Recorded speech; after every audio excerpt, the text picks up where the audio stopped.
Just as a reminder, please silence your cell phones. You obviously keep on for the photos, but if you don't mind silencing them, just so we can make sure the conversation between the counselors and the commissioners is clear and recorded. We had a wonderful breakfast meeting at the recommendation of Councilor Stevens over at the Department of Public Health, the Public Health Laboratory, where we have a lot of wicked, smart people doing pretty interesting things, which is pretty awesome. So thank you for that. But for that, I'll kick it over to Councilor Stevens. Can everyone stand for the pledge, please?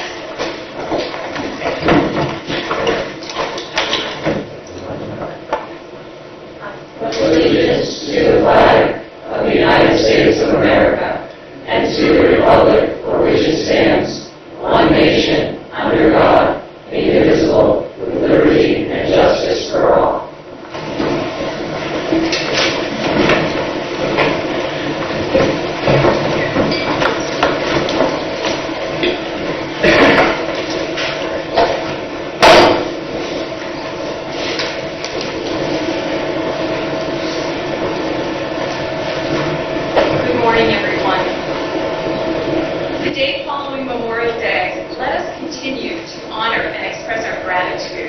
To our veterans, remembering that their sacrifices and contributions deserve our daily acknowledgement, not just on designated occasions. I encourage all here today to honor and acknowledge a young 19-year-old New Hampshire resident who was killed in action in Afghanistan on June 20th of 2014. A year earlier, on June 13th, 2013, Lance Corporal Brandon Garabrandt, United States Marine Corps, along with 193 of his classmates at Conrail High School, graduated. Lance Corporal Garabrandt was already a leader. With an early graduation in December, he was off to boot camp, which he completed the day before he would graduate and accept his high school diploma. Corporal Garabrandt's request to wear his Marine uniform was denied and told it would have to be under his cap and gown. In 2016, Garabrandt's law went into effect, ensuring all service members have the right to wear their uniforms at high school graduations. I want everyone to remember Lance Corporal Brandon Garabrandt, one of New Hampshire's sons, one of our own, who accomplished so much in his life. He joined the Peterborough Fire and Police Corps Post. He went on to serve as a volunteer firefighter. He was active in the Jaffrey Bible Church. He worked at a local farm and was also an intern for the New Hampshire Department of Transportation highway shed in Greenfield. He was a three-sport athlete. He was a son, brother, grandson. He stepped up to serve our nation, and we must never forget this exemplary man. Thank you. Would you please stand if you're able for the singing of the national anthem?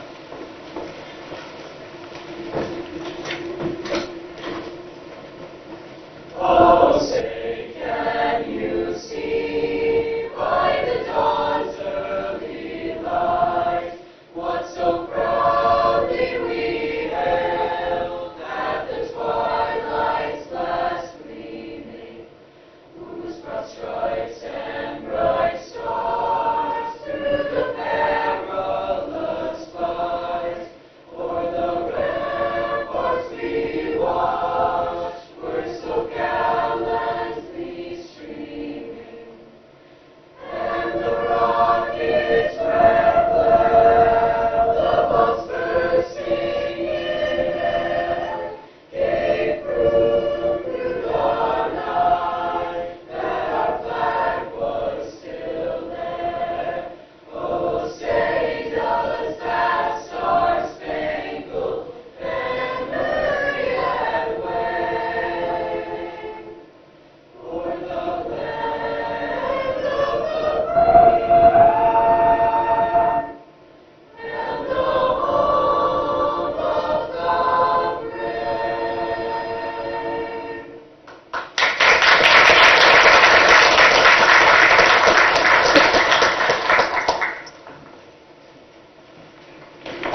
Believer and was made famous by Imagine Dragons as sort of a poppy tune. Feel free to swing along.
Is a spiritual called Hold Me, Rock Me.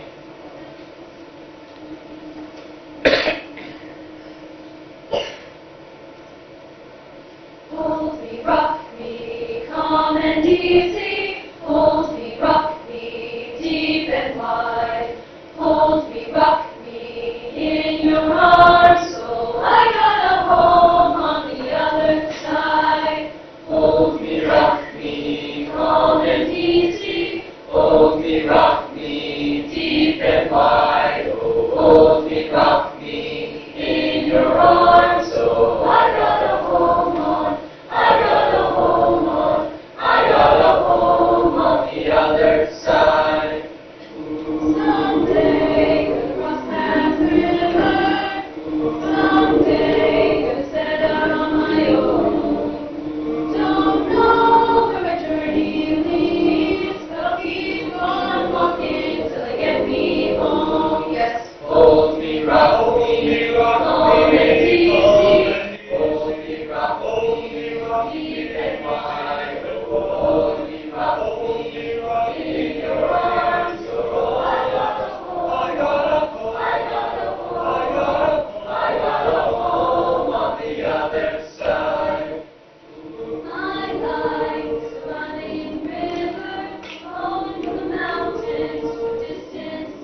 Thank you very much.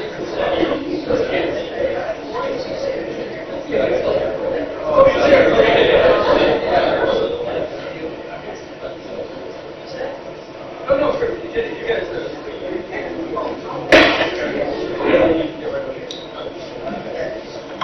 All right, guys, your piece, and 3 shots, this means mine. Ready, in 3, 2, 1, 3, 2, 1. Perfect, thank you all.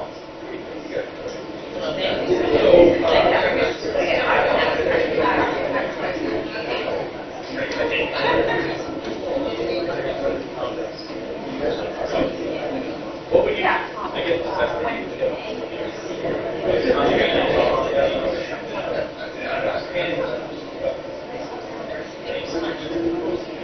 Politicians, like,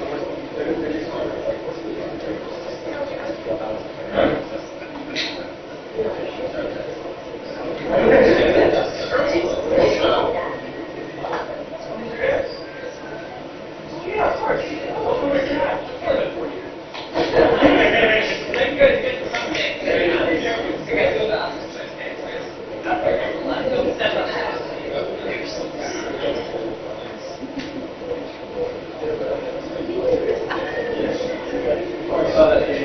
It's great to meet you. Everyone sees everything. That was perfect. Oh, sorry. Great. Hold on. We're not starting yet. So, this here. Okay.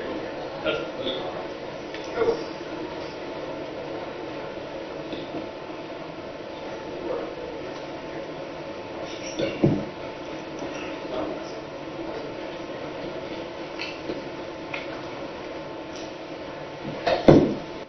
This is on. There we go. Okay. And the reason I'm using this is because we are being recorded, I believe. Boy, this is a little powerful. We are honoring someone today, and we have a commendation for an individual, and his family is joining us, who is leaving us after many, many years of service in our courts, and that is the Honorable David King. So, David, I don't know if you and your family wanted to join us. Come on up, come on up. Give David a round of applause.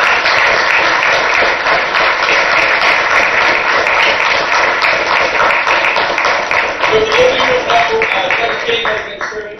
Wait, I didn't got before?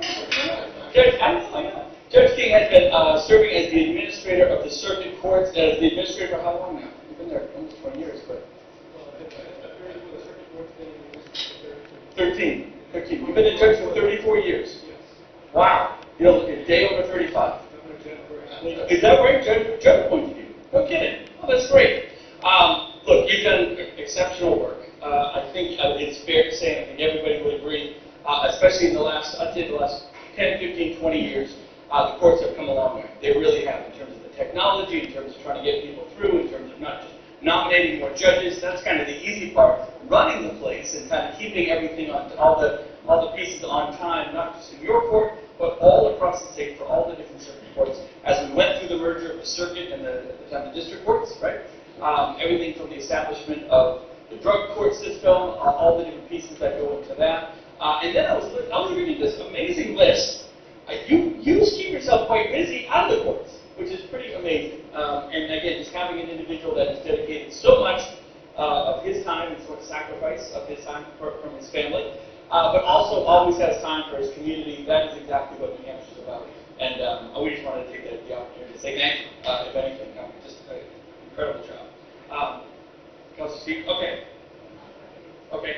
So a commendation recognizing the Honorable David King, whereas Judge King has dedicated 4 decades of his personal life to public service, including 17 years as the administrative judge of the New Hampshire Circuit Court, and whereas Judge King has given back to his community by serving on numerous nonprofit boards, including 22 years on the board of directors of the Upper Connecticut Valley Hospital, with 20 years as its president, and whereas Judge King previously served as a member of the New Hampshire House of Representatives and a delegate to the 17th Constitutional Convention in 1984. Holy cow. You're kidding. Are you serious?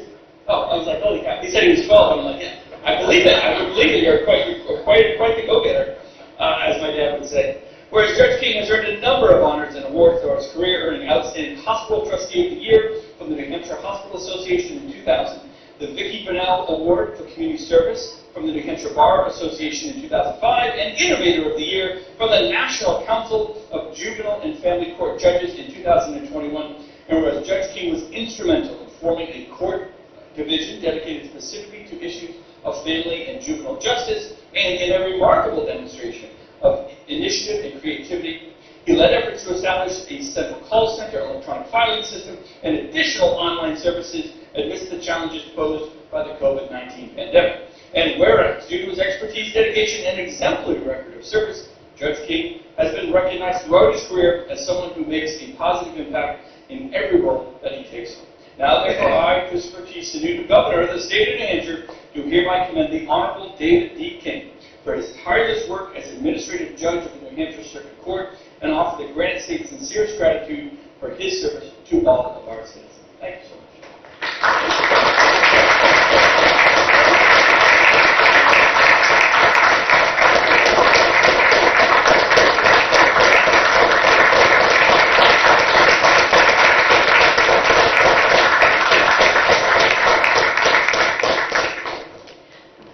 I would just like to thank Judge King for his leadership during an unprecedented public health crisis.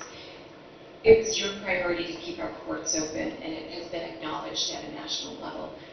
Quote, Judge King has been instrumental in reimagining New Hampshire's courts into one integrated circuit court, which includes a family division that allows judges to specialize in the unique needs of families presenting court. We applaud him for his progressive thinking to help keep families together and improve children's lives in the face of a pandemic. Reorganization of staff and processes and state budget cuts. You are all about keeping the courts open. Thank you.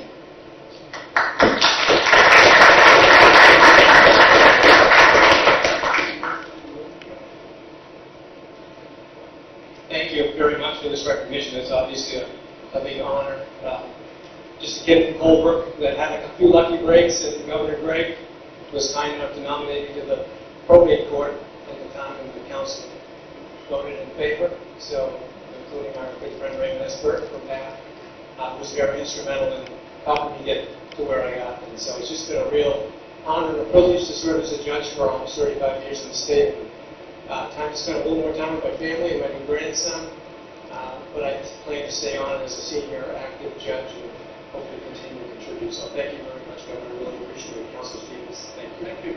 Will the council join me for a photo? Do you mind doing one last photo? All right, great.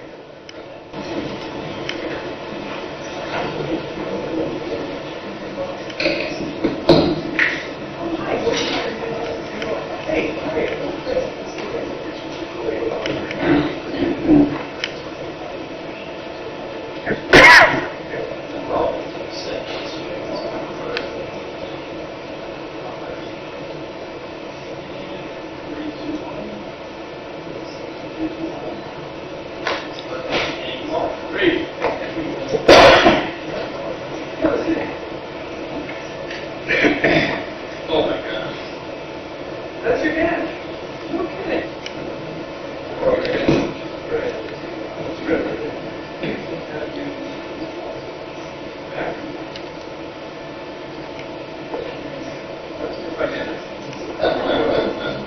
We should do black and white again. That's great. That's great. When you get out of this room, that's great. Don't be crazy.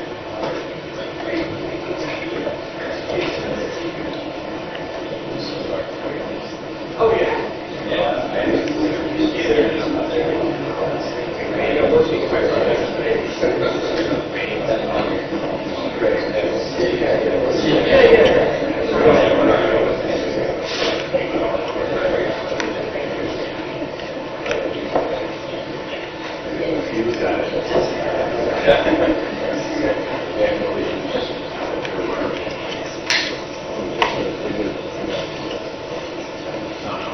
Okay, thank you all very much.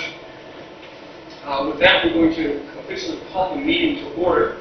I'm going to begin by asking for approval of the meeting minutes from the May 15, 2024 meeting. Second. Any discussion or changes to those meeting minutes? Hearing none, all in favor signify by saying aye. Aye. Any opposed? With that, the meeting minutes are approved. Next, from the Office of the Secretary of State, we have a list of commissions. Can I begin by asking for a motion to accept the list of civil commissions? So moved. Any changes or names to be added to that list? Okay, hearing none, all in favor of the list as presented, please signify by saying aye. Aye. Any opposed? With that, the list of civil commissions is approved.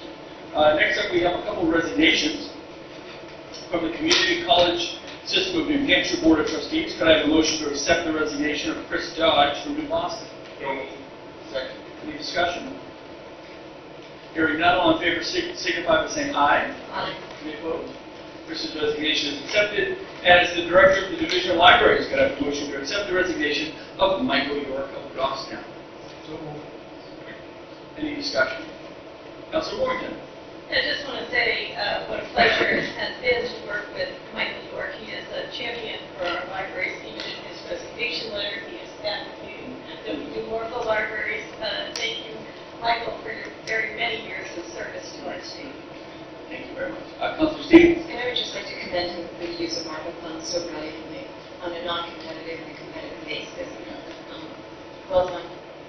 Absolutely. Councilor Kenny. Thank you. I just wanted to say thank you to Mike for the many years of service, and additionally, many times I went on library tours with him that were quite eventful.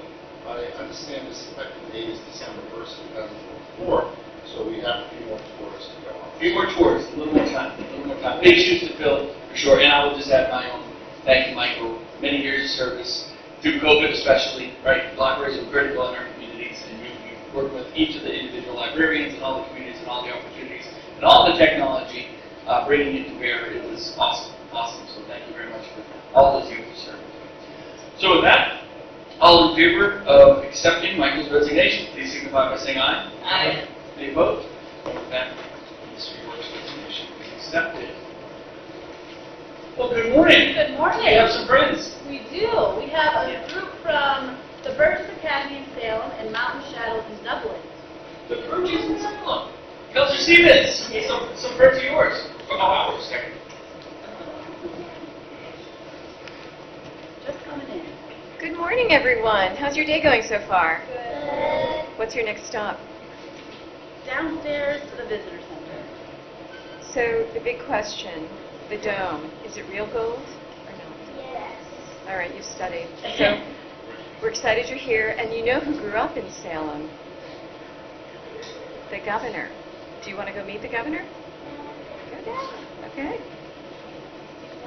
And there's also the Mountain Shadows from Dublin is also Hey behind guys, us. how are you? You guys have fun. Have a good day. Have a great day. Have a great day.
Oh, there you go.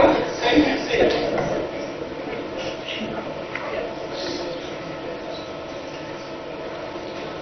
Okay, moving on with a few proclamations today. Could I begin by having a motion to confirm Captain Boca Shields of Canterbury to the Community College System of New Hampshire Board of Trustees? So moved. Second. Any discussion? Hearing none, all in favor signify by saying aye. Aye. Any opposed? With that, Catherine's has been reconfirmed. Can I have a motion to confirm Stephen Appleby of Auburn as the Director of the Division of Educator Support in Higher Education within the Department of Education? Second. Any discussion? Hearing none, all in favor signify by saying aye. Aye. Any opposed? Stephen is confirmed. Could I have a motion to confirm Samuel Martin of Dover to the Executive Branch Ethics Committee? So moved. Any discussion? Hearing none, all in favor signify by saying aye. Aye. Any opposed? With that, Sam Martin is confirmed. And that concludes the nominations for today. Confirmations for today. I have a few nominations to read in to the record.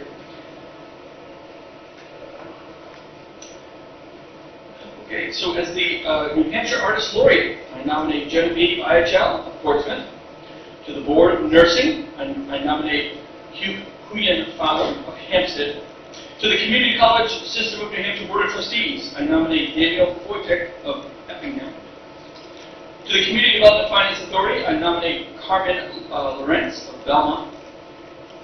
As the Deputy Commissioner of the Banking Department, I nominate Michael Moranti of Bedford. As the Director of the Division of Administration for the State Liquor Commission, I nominate James Barr of Andover. As the Director of User Services, Department of Information Technology, I nominate Sally Gallerani of Bow. To the Merrimack River Valley Flood Control Commission, I nominate Steve Slavinsky of Lee. To the New Hampshire Health and Education Facilities Authority, I nominate Bruce Burns of Hopkinton. And to the Rivers Management Advisory Committee, I nominate Madeline Minna of Concord. That concludes the nominations for today. Moving on, we have a consent calendar agenda. I'm going to begin by asking for a motion to adopt the consent calendar agenda. So moved. Sorry. Motion and second. Any questions or items to be taken out for further discussion from the consent calendar? Thank you. Thank you. Any other items?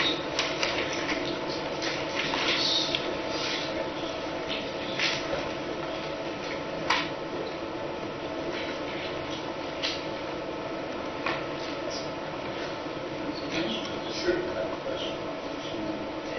2A. Any other items for further discussion out of the consent calendar? Okay, so all in favor of the consent calendar, with the exception of items 2A and 5Q, please signify by saying aye. Aye. Any opposed? With that, those items are approved. Could I get a motion to adopt consent calendar item 2A? So moved. Second. Any other questions for our friends at NCR? Morning. How are you doing? Great.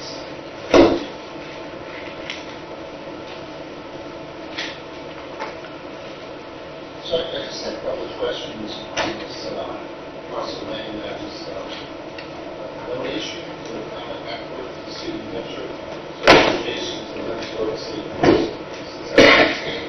The question is, there was a big, although it's online, there's a big white spot around the Lynchburg State Forest. Do you know what that parcel land was, or is?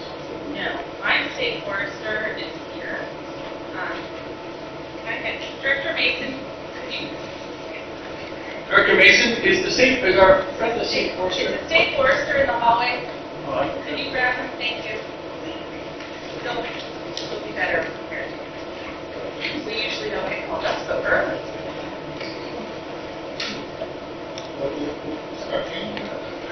Wonderful.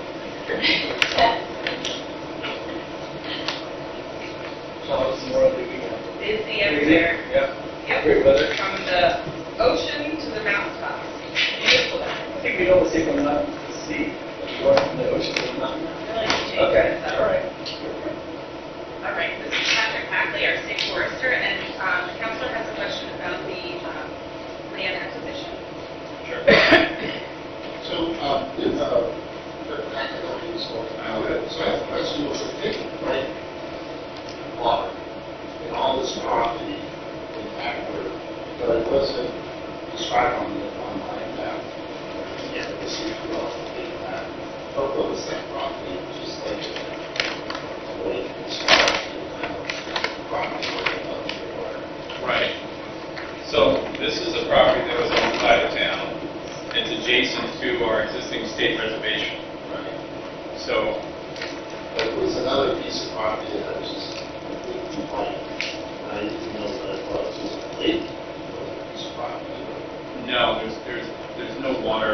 adjacent to the property.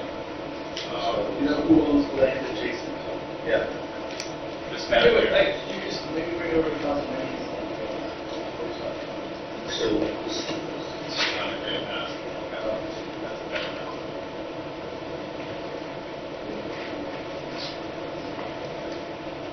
That would be the town's park recreation. okay, so that's what it wasn't described in the actual version, so. So, how have we done a survey on this property that we're about to file? Yeah, all the due diligence, all the due diligence has been conducted, including a boundary survey. There's an existing survey and deed research has been done, so there's no encumbrances. We've had our forestry staff do a physical, walk through and check out the property. So, on the third paragraph, it mentions government council, but this spells council. Is that like, is that kind of like a legal counsel, or is that an executive counsel? Now, I've received some of your emails, Counselor, and I've noticed there's been some spelling. No, I'm just no, I have no idea. I actually use spell check before I send it, so I feel like that's spell check. We'll fall on a sword on that one. Yeah, well, this is a legal document, correct? Yes. Okay, so I just want future generations to understand who the council is. So this doesn't, it's got another spelling that says council. We'll correct that. Okay. I appreciate it. So I just want to let you all know our legal contracts. Yay. Yes, thank you. We put so much work into them, so I Yeah. appreciate And it. my last question is there's not a landfill on this? No, no landfills. No. We did have a piece of property many years ago from Danbury, they wanted to get to the state. Right. That have a landfill. Thank you. All right, thank you. All right, thank you.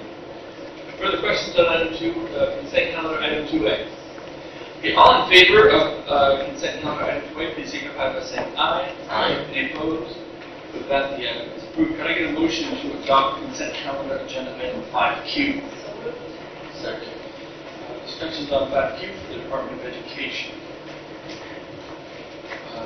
Any folks here from the Department of Education? Oh, hey, Commissioner.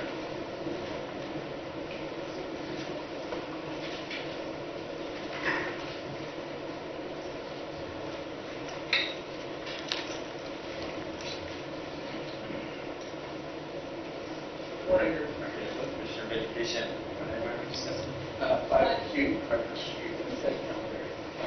The door readers? Yes. your readers, okay? Yes.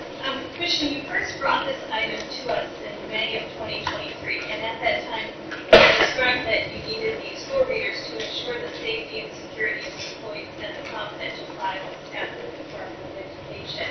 And now it's come back to us, it's 2024, you're looking for an extension to 2025. So I am just concerned if there is in fact a safety and security issue for our employees and confidential files. I understand you probably had delays in the supply chain or whatever, but what are we doing to protect the security of the files? Yeah. So essentially, right now, part of the delay is because of the delay in acquiring the building. We anticipated that we would have been into the building before that, before we can purchase the building, or before we can do the work, we have to actually own the building. In the meantime, the system, the Johnson Control System, is owned by the university system, so we were not able to do the work. So what we are doing in the meantime, in order to make sure that we're safe, is we basically have set up a perimeter lockdown on the building, as opposed to individual workspaces. So we believe that we have continued to maintain security of both the files and the information. But once we acquire the building, to permit access, like the general public would have access to kind of the general atrium type of areas, and then this will allow us to have keypad access to the different work areas. Okay, thank you. Okay. Thank you. Any other questions? Okay. All in favor of item 5Q, please signify by saying aye. Aye. Any opposed? I think what they want is Okay. With that, that concludes our consent calendar agenda. Moving on to the regular agenda. Now, the first item on the regular agenda, item 6, is from our friends at the Business Finance Authority, and as such, After what we'll do is we'll run the Business Finance Authority, and then we will open it up as required for a public hearing. If there's anybody from the public that wishes to speak specifically on item number 6, at that time we'll take those requests. So first I will ask for a motion to adopt agenda item 6 for the BFA. So second. A motion and a second. Maybe I'll have our illustrious director come on up and maybe just do a quick description on the item, and then we'll open it up for questions from the Executive Council before we do the public hearing portion. Good morning. Good morning, Governor. Thank you. For the record, James P. Wallace, Executive Director of the Business Finance Authority. The item before you today is the Service Federal Credit Union joining the BFA's CAP program and executing the same contract which defines the guidelines on how to use that program that all the existing banks, which is almost every bank in the state, has also signed and been approved by the council before. What the CAP program is, it's not a state guarantee program. It uses no state taxpayer dollars. It's a program we administer where if a bank wants to make a small business loan of $500,000 or less to a small company or a nonprofit, they can enroll it in CAP, which stands for Capital Access Program. When they do that, a small percentage of that loan is put in an account at that bank or credit union. So each time they do that, that account gets a little bigger, and then if that bank or credit union has a loss in their CAP portfolio, the bank can cover its own loss to the degree they've built up reserves in that account.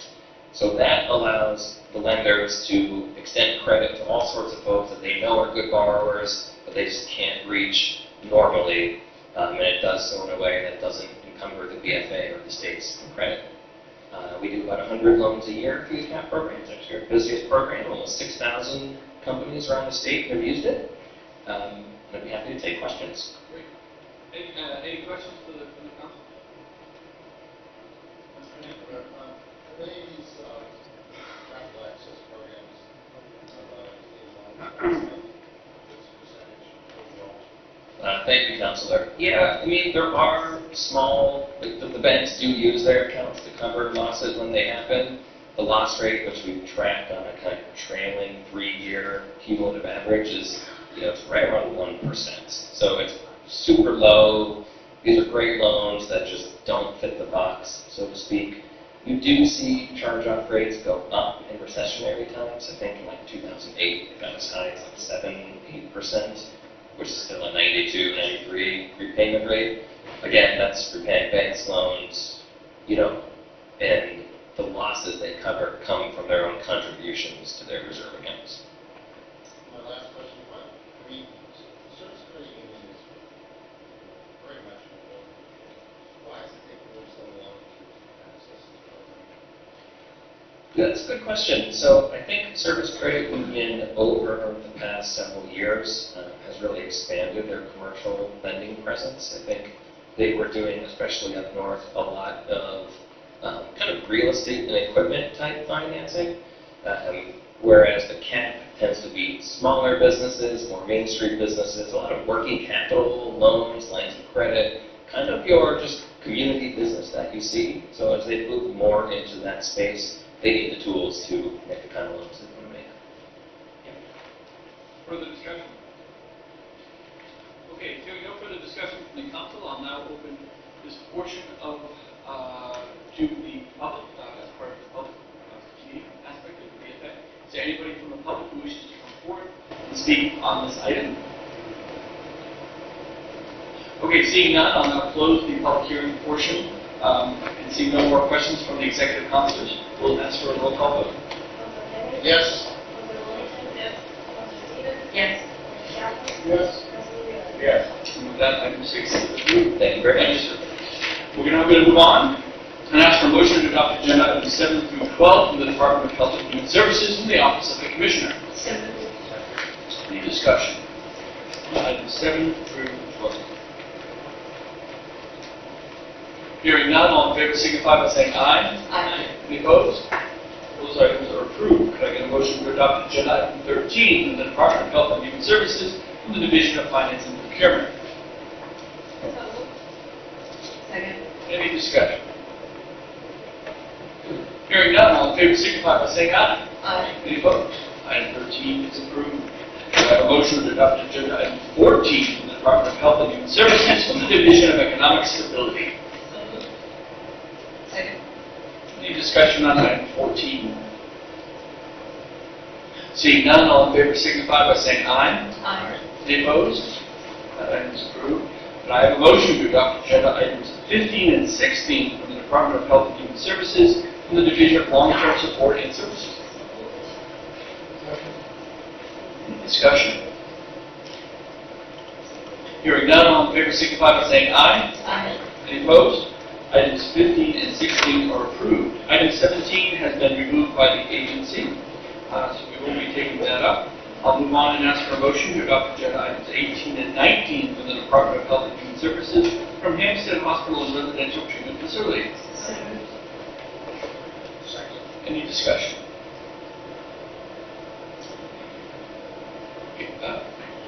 Okay, Councilor Stevens, Councilor Kennedy, let's start with you. Good morning. I was on a roll there. I was really. Yeah. So, I guess my question is that, well, now, had these employees before in the 12 contract, right? Correct. And so, are we able to keep all those employees, or do they go, maybe back to another well-path completion, or are we able to, what's the percentage of employees under the well-path contract? Sure. It's our intention to keep all of them, except for the prescribing practitioners, which are going to dark. They will become dark employees. So the item that you have in front of you lists the different positions of that staff. So I've been out there meeting with staff a couple weeks ago. We're going to have our HR teams out there next week meeting with all of the staff. So they will all be offered jobs. Now, whether they will take them on, that I don't know, but it is our expectation to ask all of them to stay.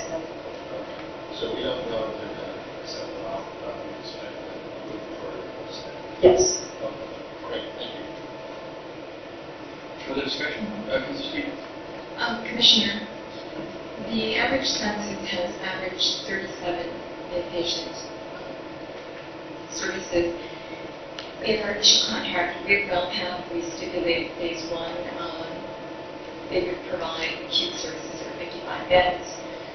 Phase 2 would be converting 12 of the 55 to the PRTF, and then phase 3, they were going to have up to 65 beds, including 12 PRTF. We also had performance measures. We had 9 of them. My question is, where do we stand with holding them accountable for meeting the census? But essentially, we have no recourse with the 9 issues for performance measures, correct? Because there's no liquidated assets. Well, I mean, I would point out that just because we have a capacity for 65 doesn't mean we've had the demand for the 65. So in terms of they invoice them and we pay them for what they invoice. In terms of any being out of compliance with the contract, we have notified them in writing any time that they were out of compliance with the contract and what the expectation is for a corrective action plan to get in compliance. On the Joint Commission, the first round, there were 12 conditional findings of violation, but the second round, they were cleared, correct? Sure. And the issues with prior Joint Commission evaluation. I'm sorry. The flaws were flagged as being from a prior, earlier Joint Commission evaluation, correct? I don't know if they were just from a prior. My understanding, the latest Joint Commission was from, within the last 6 months. And then we're going on to the third round, that's scheduled for October. Is it typical to go through 3 rounds for Joint Commission? It can be when there's findings, they'll come back within a certain amount of days, which in this case they did, and then they clear us, and then the time that they come back extends out each time. So that's when they're back due in October. So Joint Commission can show up at any time, and then they're finding the findings, and then we'll do their follow-up to make sure that we're in compliance. We were cleared last month from that, and then they'll come back in October to assure that we sustain that correction. Thank you. Further discussion?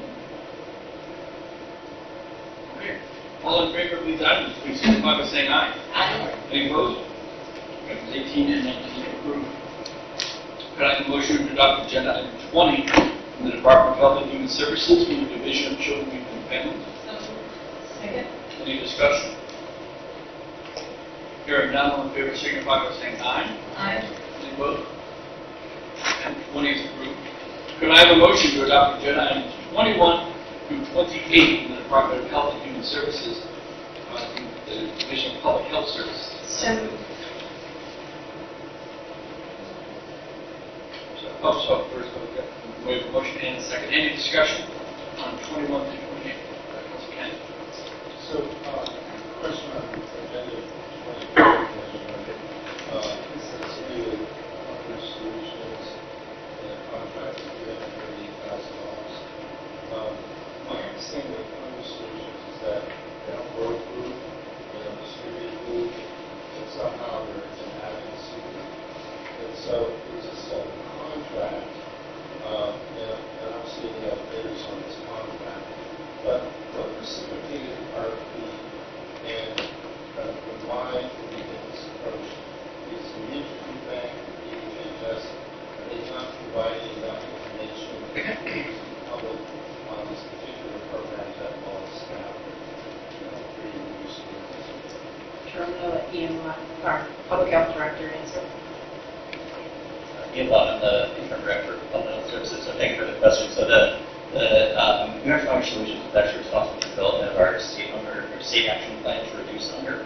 And certainly some of the organizations that you outlined are critical to the partnerships that they're going to be developing on screen with this coalition. These additional resources are going to put them in the community, so they're actually they'll be aligned with public health networks. I'm not sure they'll be directly embedded with them, but they'll be working directly with some of the regions in the state to make sure that we're maximizing the resources available.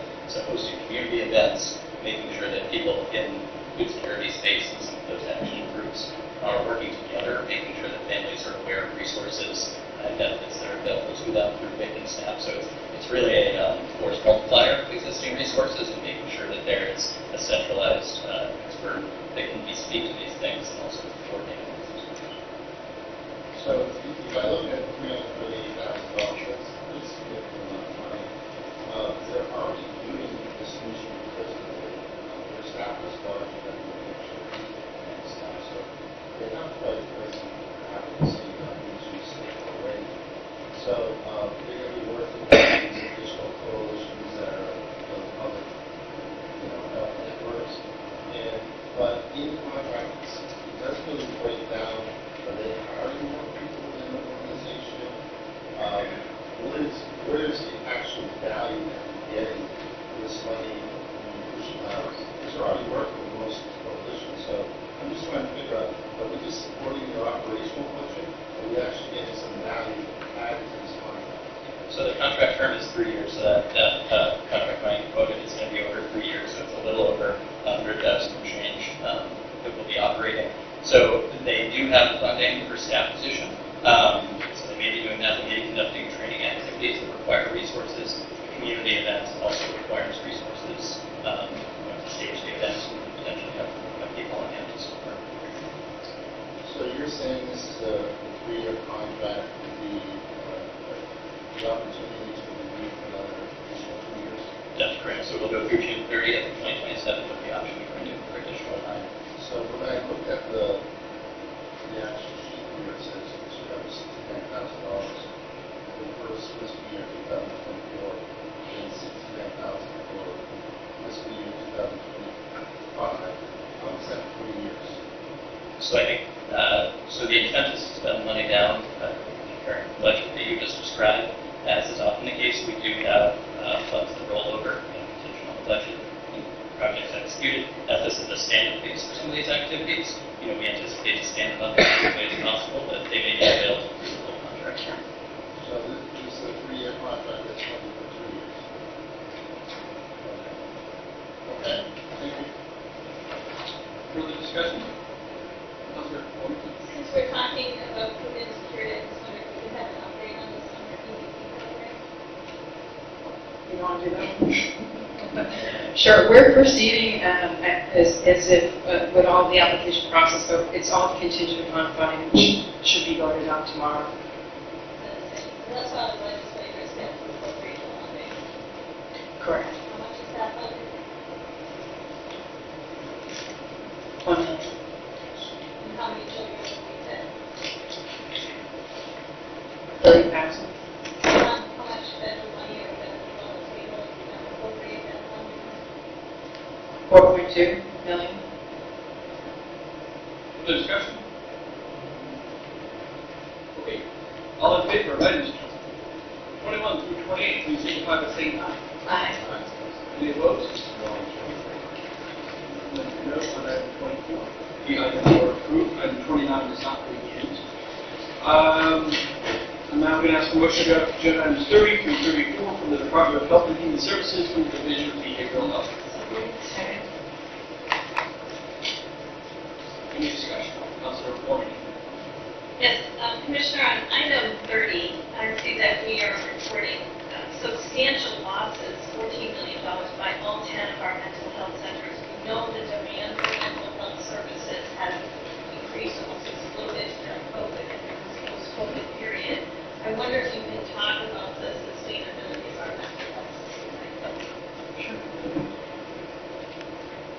Good morning. It's hot. I'm Katya Fox. I'm the Director of the Division for Behavioral Health. And this item before you is an attempt, and we think a critical one, to sustain the community mental health centers in our state. And they have had some losses, and we are taking steps to mitigate those losses. The losses are attributed to a delay in the Medicaid payments that were in effect as of January 1st, but they didn't actually get to the centers until much later, months later, because of the MCOs getting the funds and then having that transaction between the MCOs and the centers. The other is a workforce issue. Staffing costs have increased, and in order to maintain their staff, they've had to get wage increases. And then there has been the issue of uncompensated care and individuals who are no longer covered by Medicaid, but the centers are still providing that those mental health services. And as a result, we're asking for this one-time funding for the centers, as well as some other steps that we're taking. We're changing the relationship with the MCOs so that the funding is more directly directed to the centers. And we also have legislative actions that will be on the floor tomorrow that will change the in and out. It's known as for medical assistance in Medicaid, where income limits change. And so with that language change, there'll be additional funds that will go to the centers.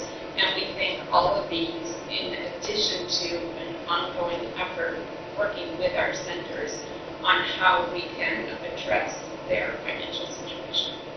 I just want to say thank you for bringing this item forward. And obviously, it's a critical issue for our state, and I think we should continue dialogue with the mental health centers to make sure that we don't end up with a situation where they don't have adequate funding to continue providing services. Thank you. Councilor Stevens. We must certainly need this funding. I'm concerned because this is one of the few times I've seen contingencies from Gopher, and it's also pending fiscal approval. We will need written approval from Gopher, determination of appropriate expenditure. Where do we stand with that?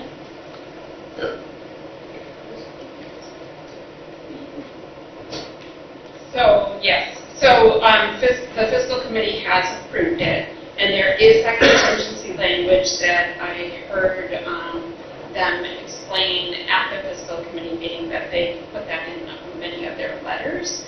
And it's because of the end of the wind down, so to speak, of the ARPA funding and ensuring that the reallocation process happens so these funds will be available. We fully expect to be able to tap these funds.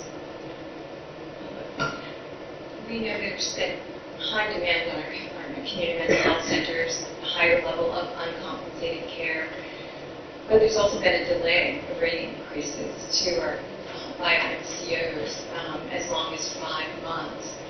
And I just want to be assured that with Medicaid 3.0, we're going to move these quicker with the unified contract and get the funds out in a more efficient manner. Absolutely, that's our goal, and that's one of the reasons why we're changing that dynamic between the MCOs, the sectors, and the state. I just want to stress also that our federally qualified health centers are also in a similar position of uncompensated care. One of mine is selling property. So thank you for doing this. Well done. Further discussion? Okay, hearing none, all in favor of items 30 through 34, please signify by saying aye. Aye. Any opposed? Those items are approved. See, we have some friends with us. Good morning. Good morning, Governor. This is Effingham School District, Effingham. Good morning. 4th graders. Good morning. Dr. Kenny, these are your friends. How you guys doing today? Having a good time? How about you? Not too bad. Elementary school, right? Yeah. Right off Route 25? Yeah, kind of? Yeah. Okay. So, Say that. what's that? You could say that. Okay. So I love Effingham. It's a beautiful community right on the Maine border. So you're right here before Governor and Council. You guys went over to the New Hampshire House, right? You saw that big room? You went to the Senate first? Okay. So there's 3 of us that actually on the council that serve in the state Senate. So you kind of know that room a little bit. What's the state fruit? You're on the spot. The pumpkin, you're right, absolutely. And is that gold on the dome on top of the State House? It is. Okay. You seem to have all the answers, so you've done your homework before you got here. Okay. Oh, you're telling. Okay. So we're basically helping the governor run the state of New Hampshire, and behind you see all these commissioners behind you, and they're helping us run the state as well. So how many branches of government? 3. So you're in the executive branch right now. You came from the New Hampshire legislature, so that's kind of cool. So would you guys like to meet the governor today? Okay, get ready. So what we're going to do is we're going to line up on the side wall here, and you're going to get to meet the governor.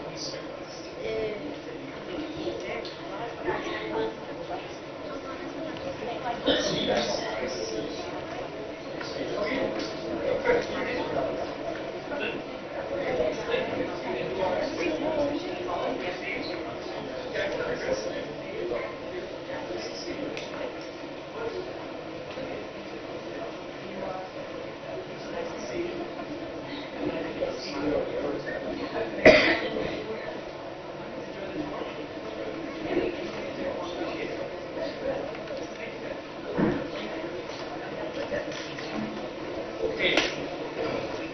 Now we have our items for the Department of Transportation. Can I get a motion to adopt agenda items 35 through 47A from D, O, P? Second. Any discussion on any of these items? Councilor Gaines. I don't want to make you have to raise your hand. There's nothing in you for it. Okay, all right. That's fine. That's what I said. If you're down there, it's like, It's moving. it's really, It's moving quick.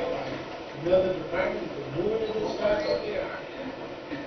Councilor Warrington, there's a couple questions of the commissioners here. What item are we looking at? Good morning, Governors and Council. Bill Gass for the New Hampshire Department of Transportation.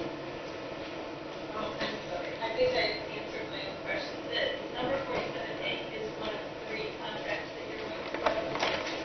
Correct. All right. I think this is Right. a little bit or It's a pre-qualified low bid for the technical services. One of the contracts for that was on last Governor Council meeting with Manhattan. I don't know why they get split up, just as the paperwork is. That's a group.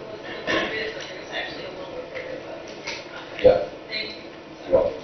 Further discussion? Okay, seeing none, all in favor of, this wasn't prepared, so quick. 35 through 47A, please signify by saying aye. Aye. Any opposed? Those items are approved. Thank you. Could I get a motion to adopt agenda item 48 from the New Hampshire Housing Appeals Board?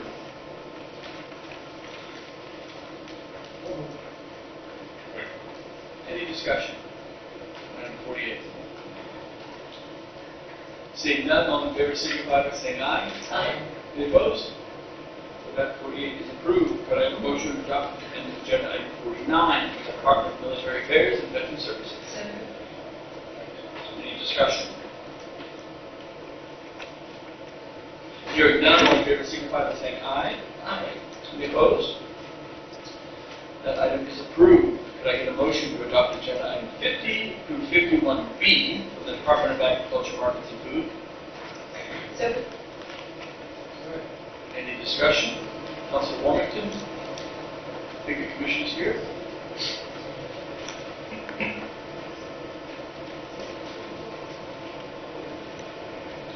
Good morning. I think you won't be surprised that I'm asking about the crop loss program for 51B. We announced some additional funds here today, as well short of the amount that was allocated. I know we talked last time about you changing the eligibility requirements. I'm just wondering what you said of funds. So we're still finishing up. And as a matter of fact, I think we'll be paying out the additional 25% probably immediately. We still have to figure out where those numbers end up. Probably in total someplace about $4.5 million on the crop loss. There really is no way to expand that, but in conversations with the governor, we're looking at things that will help agriculture in general. I'm putting a list together from mostly from the agricultural related organizations at the University of New Hampshire and the conservation districts in New Hampshire. Going to be running those by Commissioner Caswell to see if they qualify before I make my recommendations to the governor. I expect we'll be within the next couple of weeks in a position to make those recommendations as to where we can help all of agriculture with the area. Because, surprisingly to me, the losses were not as high as we anticipated because, again, it wasn't just about the loss of a commodity, it was about making sure that farms did not go under. And so in total, I think we've ended up with 65 applications, 15 of which turned out not to be eligible based on the criteria. So, in general, that's really good news that farms were not hurt as badly as they were. Are you seeking input from stakeholders, farmers, and farm bureau, et cetera, regarding how these additional funds might be best used? At this point, no. I have reached out to some people. I'll reach out a little bit more broadly to see, but we think when we look at cooperative extension and College of Life Science and Agriculture, the Agricultural Experiment Station, that's one of the areas where I think, looking at our changing climate and the research that they're doing, that's something that's perhaps very important. And so we just really started reaching out, and I certainly intend to have a conversation with Farm Bureau. Yeah, I would impress upon you the need to do that. This program, being well-intended, we got a lot of feedback that people were pretty confused by the program. Some people were unhappy about the program, the way it was set up. So I just think that engaging the stakeholders early on in the process will make sure you end up with a result that address the needs, best address the needs, and make sure everybody understands how you came to that. I certainly agree. I think that's very sound advice. I will tell you that, there was an article some of you may have seen in NPR this last week that was based on interviews that were about a month old.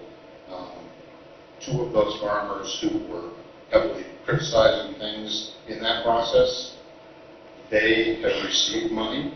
Other farmers who early on who were very unhappy, once they realized what we were doing and really understood the criteria, were very happy. Yeah. And so I think things have changed dramatically, and unfortunately, that article was really not up to date and really only looked at a very limited place. You'll notice they didn't talk to any farmers who actually received awards that you have approved. So, I think we all know how reporting goes sometimes, and unfortunately. To my point, I think just having this No, I absolutely agree. Further discussion?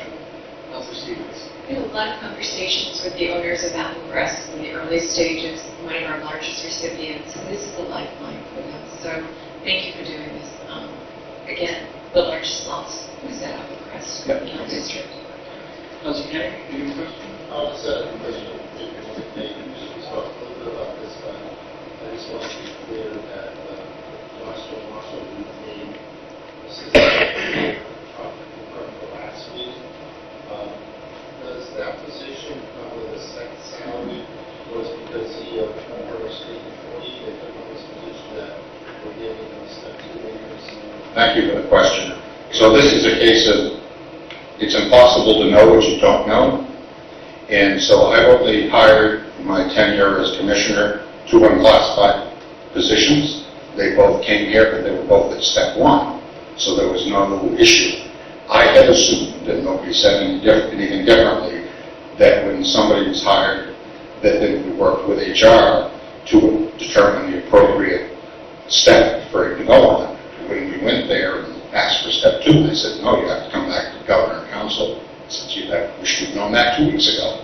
But what happened is he would have been all right now, but because he's a current director, his anniversary date is July 1st, and then would be making $3,000 less per year in his position as assistant commissioner than he would have been as director. And so I apologize that I didn't know that, but I don't really know how I would have known that. Further discussion?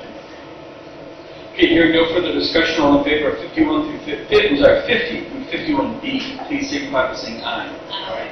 Any opposed? Those items are approved. Thank you very much. Moving on, could I have a motion to adopt agenda items 52 through 55 from New Hampshire Employment Security? So moved. Any discussion? Hearing none, all in favor signify by saying aye. Aye. Any opposed? Those items are approved. Could I have a motion to adopt agenda items 56 through 61 from the Department of Corrections? So moved. Second. Any discussion? Hearing none, all in favor signify by saying aye. Aye. Any opposed? Those items are approved. Could I have a motion to adopt agenda item 62 from the New Hampshire Site Evaluation Committee?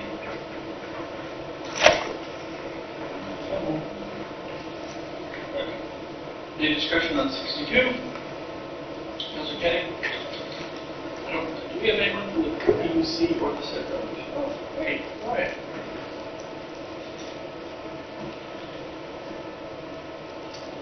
Good morning. Good morning. My name is Drew Gamer from the Site Evaluation Committee. So we're asking for $187,000 for the site evaluation committee. Is that because of that or decline in cases this year, or is it because of some other administrative cuts along the way? Yeah, it's actually the opposite. We are not collecting enough filings, which means we are not getting enough filings. So the past year, this year so far, I believe we've collected $3,500. Last year we collected $0, and the year before that we collected approximately $7,500. So you're not in the business of making money, I guess. we are not presently in the business of making money, unfortunately. Okay. Is that a good thing or bad? That's a bad thing, because we wish that people were applying to build new energy projects, and presently they are not. Is that something that is just forces, or is that something the state can promote, or how does that work out? I think market forces are probably the single biggest factor, but at the legislative level, we've been working hand in hand with the Department of Energy to pass some new legislation that'll make the process a lot easier and more transparent, including a bill that would actually fast-track existing sites. So if you wanted to repurpose Merrimack Station, for instance, that would be a very easy thing to do. Easier than starting over from scratch. Any further questions? Thanks, Drew. Thank you. All in favor of item 62, please signify by saying aye. Aye. Any opposed? That item is approved. Could I have a motion to adopt agenda items 63 and 64 from the Peace International Development Authority? So moved. discussion? Hearing none, all in favor signify by saying aye. Aye. Any opposed? Those items are approved. Do I have a motion to adopt agenda item 65 from the Governor's Office for Emergency Relief and Recovery? So moved. Second. Any discussion? Mr. Kenny? I'd like to ask a question, more of a comment on agenda 65, is that we have a lot of nursing home, not nursing home, but at the community colleges, a lot of older equipment and infrastructure building nursing program. And this is really going to energize the nursing program up there, along with the early child care development programs.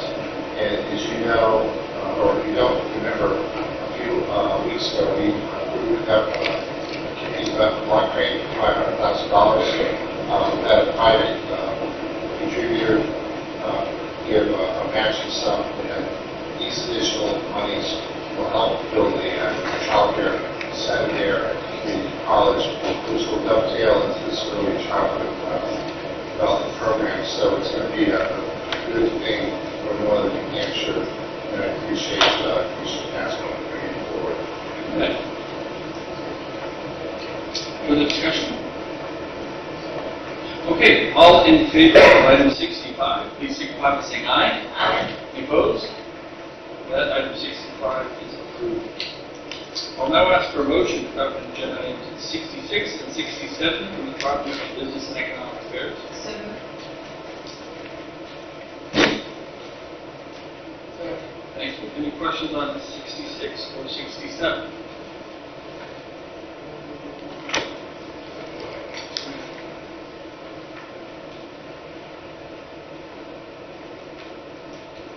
Hearing none, all in favor signify by saying aye. Aye. Any opposed? Items are approved. We do have the tabled items, 4 tabled items from the Department of Business and Economic Affairs, so I will ask for a motion to remove the tabled items 89, 90, 91, and 92 from the table. All in favor of removing those items from the table, please signify by saying aye. Any opposed? Those items are now removed from the table. Could I get a motion to adopt agenda items 89 through 92? Thank you. So we have a motion. Is there a second? Second for discussion. Thank you. Motion and a second. Any discussion from the council? Okay.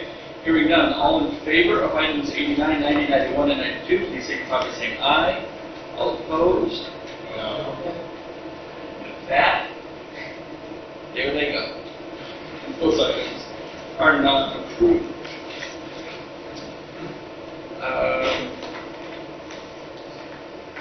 That concludes it for business and economic affairs. I'll now ask for a motion to adopt agenda items 68 and 69 from the Fish and Game Department. Any discussion? Hearing none, all in favor signify by saying aye. Aye. Any opposed? Those items are approved. I'll now ask for a motion to adopt agenda item 70 through 82 from the Department of Natural and Cultural Resources. So Second. Thank you. Give everyone a minute to see if they have any questions on those.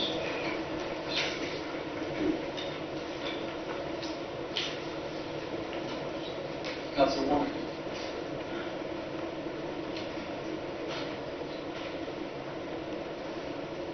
Thank you for just giving me a call about referral. I just have a question on 77. I had asked you on this before. This is a project where we're moving some cellular equipment off the tower onto a monopole, and it indicates that the monopole project is not to have been approved by the Long Range Committee and has had DOJ review. Has that come to this council? Thank you, and thank you for raising this question earlier. I had time to consult with my team, and no, it has not come before you yet. It will. This is just a continuation of an existing agreement, and there will be a new contract once that monopole is built, and you will be seeing the paperwork in the future. Councilor Stevens. On Agenda item 78, could you describe or define what the 9 privately owned camps consist of? What's the acreage? What is there? Yes, I'm going to invite my Parks Director, Brian Wilson, up. Is that, number 78 is on track, right? Division. Yes. Do you want to do that? I can do it. It's under our division. Okay, great. Have you been? No, I'm curious. Oh, this would be a fun field trip. Good morning. So to answer your question, Counselor, these are remote seasonal camps. We inherited them when we acquired the land, and we're just keeping them active. They're annual leases, very much like the 91 camp leases that are also on the agenda today in that stream. So they're recreational, off-grid seasonal camps. Very rustic. Some are remote. Most of them are accessible by at least a gravel road. Just follow up, they are grandfathered to remain within our system and protected as long as the property stays within the immediate family, is that correct? That's correct. We've agreed years ago they would extinguish them after a 50-year period, but we had such a outcry from camp owners wanting to keep them in the family that the state acquiesced at the time. So we manage them. It's small amount of revenue for the state, but it's eyes and ears on the property. It continues a North Country tradition. So that's why we manage them. Thank you. Further discussion? Okay, okay, great. So, all in favor of item 70 through 82, please signify by saying aye. Aye. Any opposed? Those items are approved. I'll now ask for a motion to adopt agenda items 82 through 102G from the Department of Environmental Services. Although please note that my office has removed item 95. Second. Any discussion?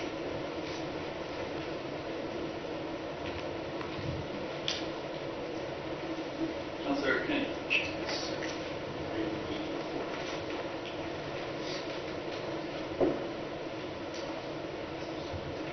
Good morning. For the record, Bob Scott.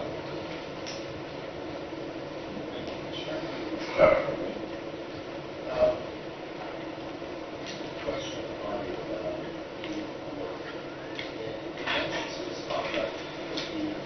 funds that we use to invest in the surveys and 77 community water systems. Correct. Are those water systems already identified? I'm not sure if they all have, to be fair. So if they haven't all been identified, then how would you like 77 community water systems? I don't know the answer to that. You're probably correct. That's why it is 77, but I can't verify them all. Yeah. We got other things you may have the answer read. I do. You're on the spot.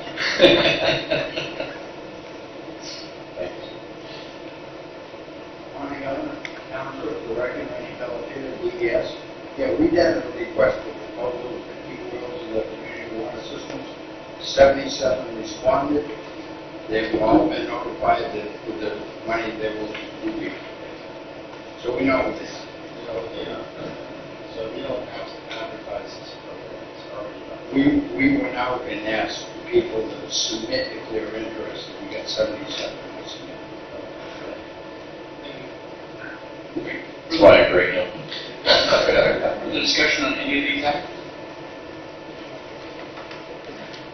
Okay, all in favor of items 83 through 102G, except for item 95, please signify by saying aye. Aye. Any opposed? Those items are approved. Now I'm going to ask for a motion to adopt agenda items 103 through 104 from the New Hampshire Veterans Home. So moved. Any discussion?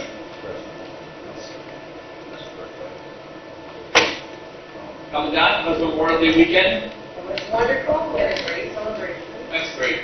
We'll see you up at Boston. I will see you there tomorrow. Some of your friends, you bringing some friends? I'm bringing a lot of friends. 2 busloads of friends. 2 busloads. Oh, that's great. I think is the weather. Yes, is the weather good tomorrow? crossed. Fingers crossed. I shall keep it with her. It should be a lovely event. Okay, seeing no questions on items 103 or 104, please say anyone, all in favor? All in favor, please signify by saying aye. Aye. Any opposed? Thank you. Items 103 and 104 are approved. I'll now ask for motion to adopt agenda items 105 through 107 from the Department of Education. Any discussion on these items? Council Warren.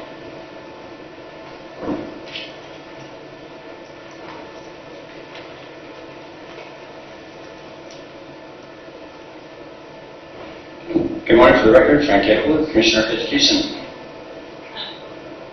Good morning. It is. I have a question about 106 in regards to the payments on it. So, it looks like they're receiving $30,000 a year in basically plus 20% of the distributing. Is that correct? It's actually 20% of the IRC fee. So, for example, if an educator goes to get a certified network engineer license and that certification assessment is $250, they would get 20% of that fee. And then there's a lifetime cap in terms of the fee that we would pay to them over the life of the contract. So it's it says $100,000 is the cap. The lifetime cap, exactly. Over the 3 years, but down below under the billing schedule, it says they get $30,000 in years 1, 2, 3. And then the total tax may receive for IRC reimbursement shall not exceed $500,000. It's a little confusing to me. Just clear that section of the contract because it's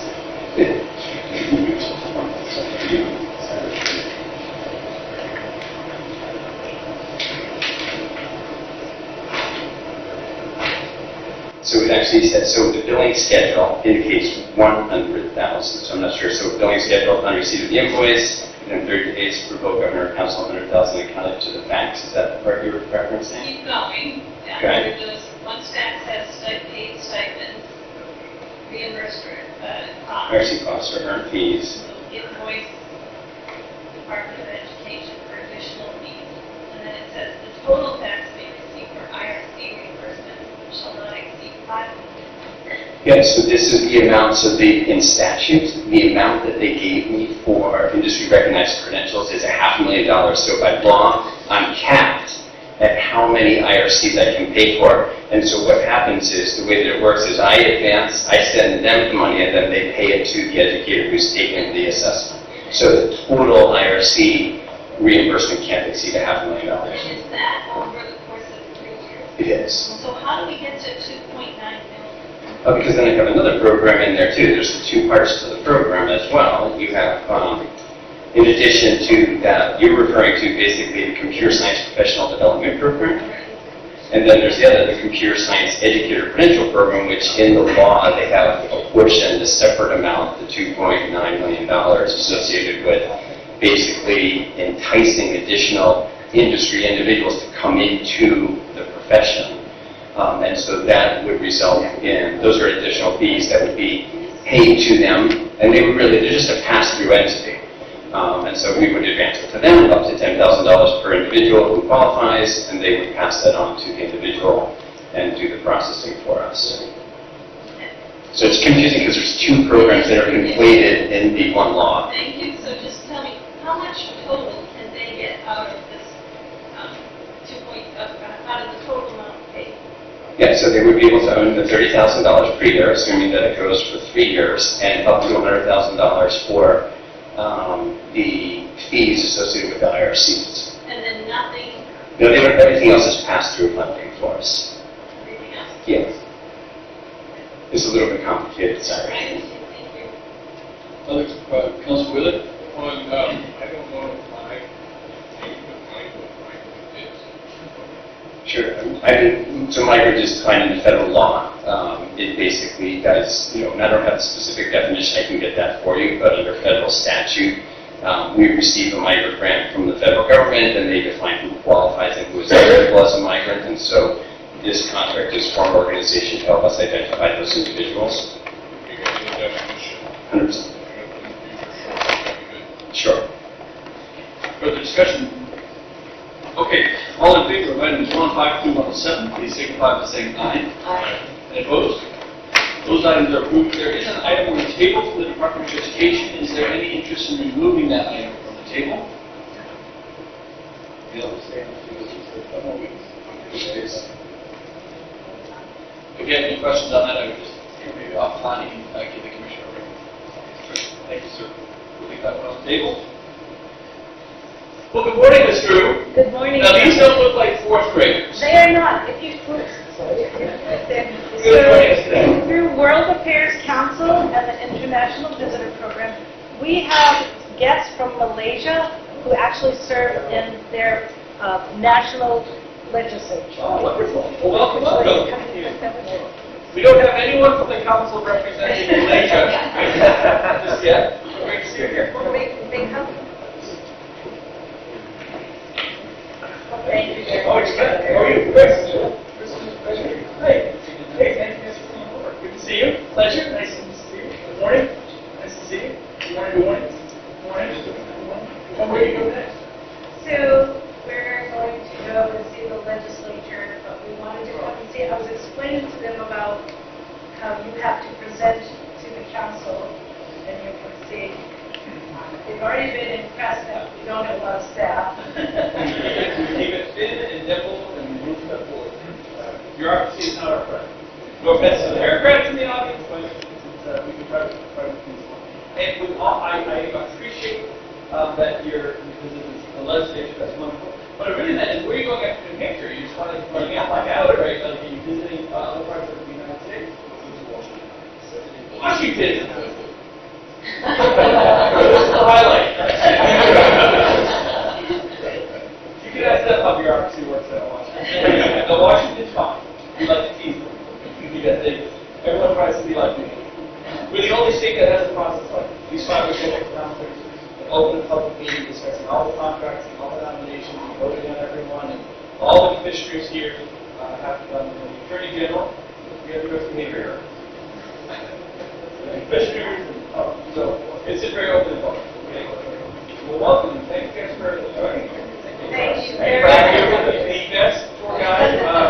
She knows more about the state of Hampton than anybody in the state. She's a welcome now. Thank you very much. That's great. Good to see you guys. We have more. Look, we're being inundated. I love it. So this is Benjamin Franklin Academy from Loudon. Yes. So it's 6th through 9th graders. Okay.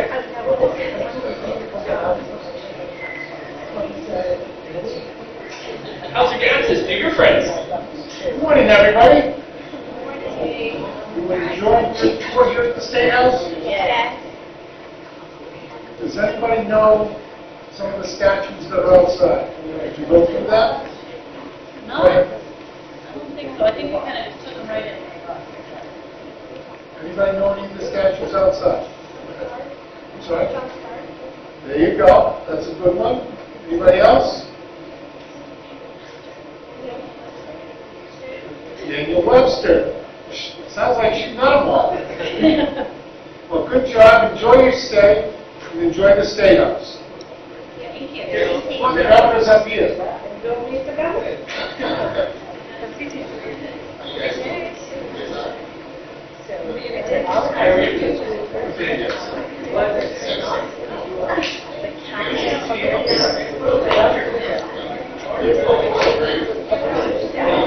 And ask what their name is. So we are very sure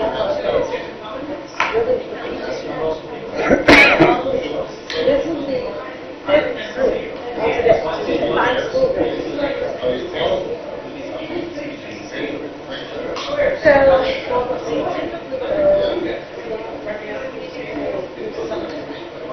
Start here at the academy. They have a little performance from all the state. And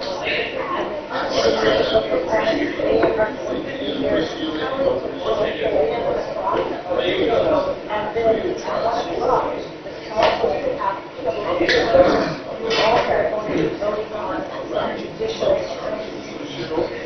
So, we're going to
by our illustrious Commissioner of Education. On the tabled item, I'm going to ask the Commissioner to come back up. I guess we have a time constraint, and I just wanted to give the Commissioner an opportunity to just discuss the time constraint, see if the Council wanted to reconsider taking it up and taking it off the table. But I was not aware of that, so I just want to give the Commissioner an opportunity to explain that. So I appreciate that, Rich. We have been tabled, and I've been trying to provide information to anybody who has questions about this.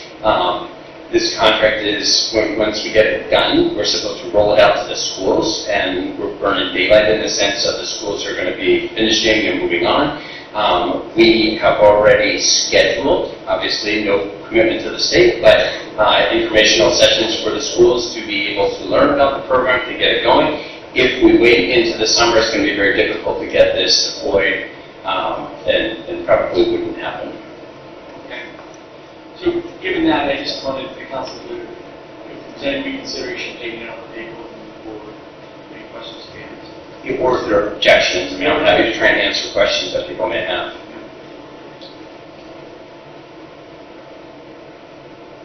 No.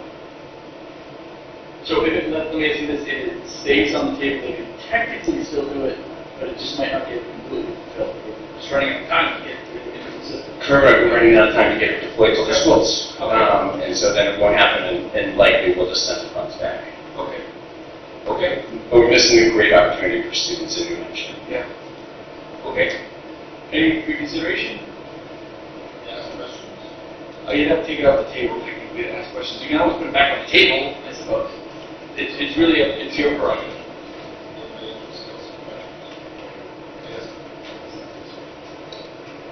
Give my phone number. Okay, yeah. Commissioner, we'll keep it on the table for now, maybe try to move forward to the next meeting. Thank you, Commissioner. Okay. So moving on, I believe we were in the Department of Safety. So I'm going to ask for motion to adopt agenda items 108 through 118 from the Department of Safety. Right. Any discussion?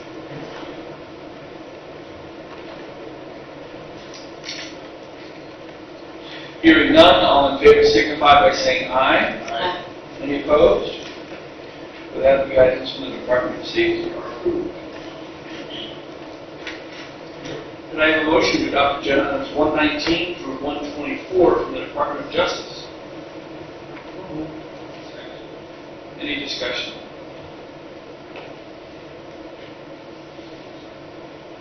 Hearing none, all in favor signify by saying aye. Any opposed? That the items in the Department of Justice are approved. Could I have a motion to adopt agenda items 125 through 137 from the Department of Administrative Services? We have a motion and a second. Any discussion for... So, Councilor Kennedy, the floor is yours.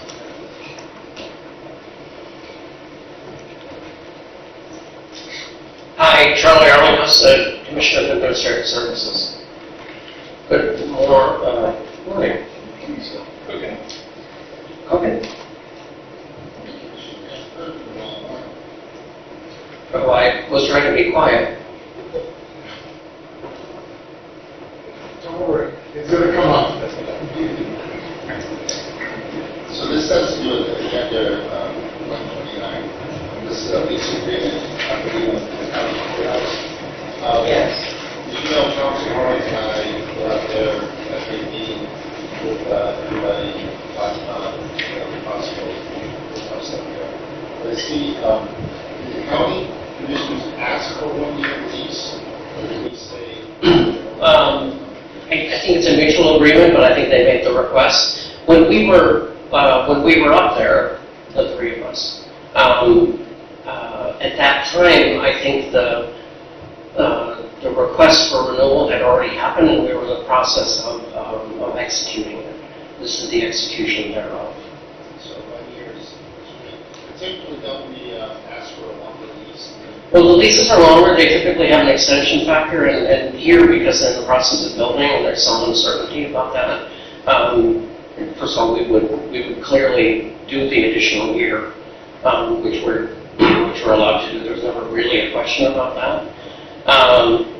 And then we're in the process of discussing with them I think there's a meeting scheduled for later this month about space planning as they pursue their construction plans. And our space needs and they've developed space needs for the various entities in the building, not just our courts, but the sheriff and the county attorney and everyone else is in the building. And so we've discussed that with them. Okay, great, thank you. Further discussion? And just to follow up, what is the status of the discussions with respect to whether we're going to rebuild that? I don't know exactly where the county is. My sense from them is that they're likely to go forward and build a building, and that we're not in a position where we can say, oh yeah, no matter what, we'll be in it. But we are discussing with them what space needs we would be, and I think that frankly, after they built it, we would look into where we would locate the court, and it's hard to see that there would be a better option. We're very unlikely to try to convert a Rite Aid, for example. Nothing against Rite Aid. There happens to be an old Rite Aid in April, Woodsville, or one of the neighboring communities.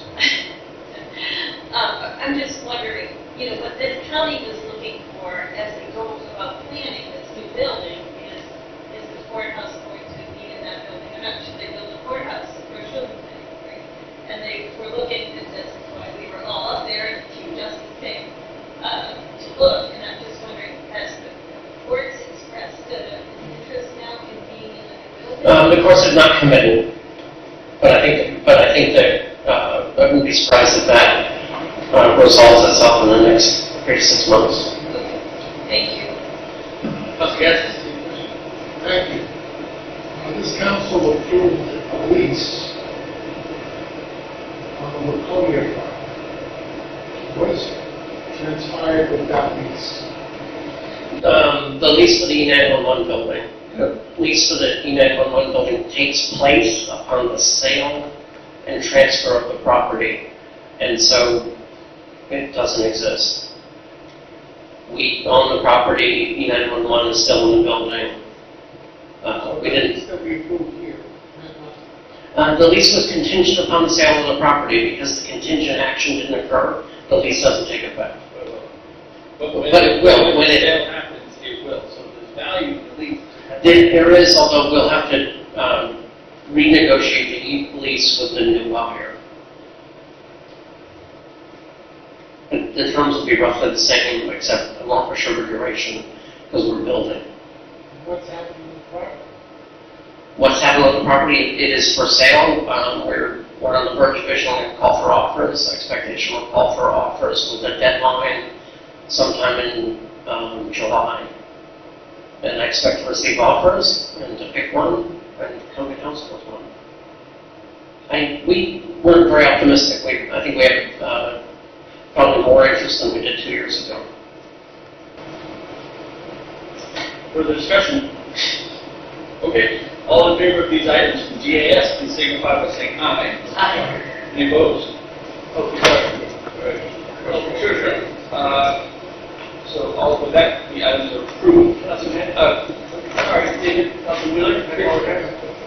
I have a question for the Attorney General about judicial hearings coming up. Oh. So on 1 o'clock hearing, the nominee has been formed. Can we just not have that public hearing? Do we need to open it and close it in case someone shows up? If the nominee's withdrawn, you don't need to have the hearing, because the statute just says you can't confirm someone without having a hearing, but if the nominee's withdrawn, you don't need to have a hearing. Open and close it. Correct. No. And the second hearing up soon. No, because it's been noticed for the time it's at, so anyone from the public who is planning to come, we can't move it up without sufficient notice. But you can have a longer if you would. Yes. Sure, I understand. All right. Come in. Just a note that we just approved our schedule of executive council meetings for the next 6 months. There is one on Friday, that's not a typo, and we should probably make sure we get the. No, that's a good point, and that's a great opportunity. So we did, Council Kennedy, we especially moved one of the meetings to a Friday, and with the opportunity of celebrating, I believe it's the anniversary of Wakefield, correct? My hometown, Hometown of Wakefield, which I my sense is we're going to have a meeting in Wakefield on the roadshow. So also, as everybody knows, the roadshows will start in July. What's the order? You know, sorry. The first roadshow meeting, so the August meeting is going to be held by Councilor Kenny, correct? August 30th. So who will have the first roadshow meeting in July? Councilor Gassis? Oh, great. Okay, excellent. All right. So we'll have a meeting next week at TBD and another meeting in July? Perfect. Why? Not so soon. That's it. Okay, with that, we will conclude this meeting. Thanks everyone for joining us.